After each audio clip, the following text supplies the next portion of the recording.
Shillong kayu iba hapikir abale ya kana pimle ya ka amprin kalong zero plan constituency te ka Shillong hakajik sango namar ba klem dan bakren laong malakak kasiti race ni to ding dang waya ka assembly wala klan no i malapang tunilay pun kam si sajan tos ni ublay nga be kasiti kasakut bon kasiti te lo tibul junga ba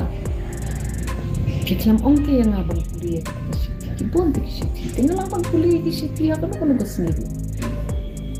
tikacing kali kalong akapor ba piyower ya ka MLA jung ka 6 di Shillong bele election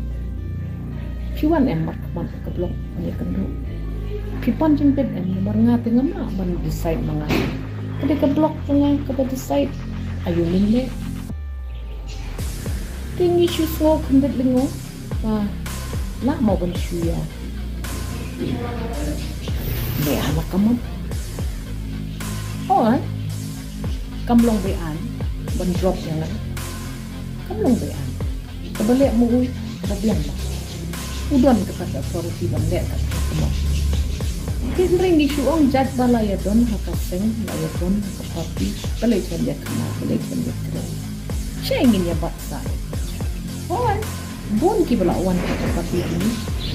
bon raman tayo ada lain do remember lada don kamban hak lang ya kata kajinya sakri yo pat ba lembah pasuknya minister ngim problem apa kumnopi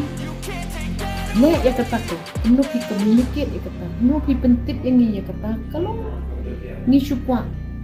mentip syai tiya ka ba ngimpat yo man ya keren mat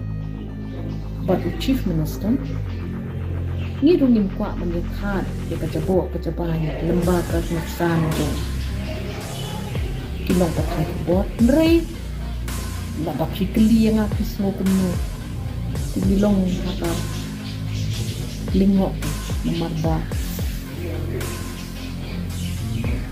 nilong kuno wala long mga klem perform karon wala long balik si nga klem president wala long balik si kiwe kidaw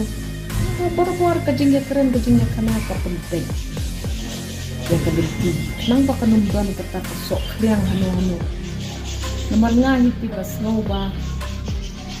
mapile nga gano mapile yang nga kadika communication jo ka messaging jong yakin dong song jong ka constituency jong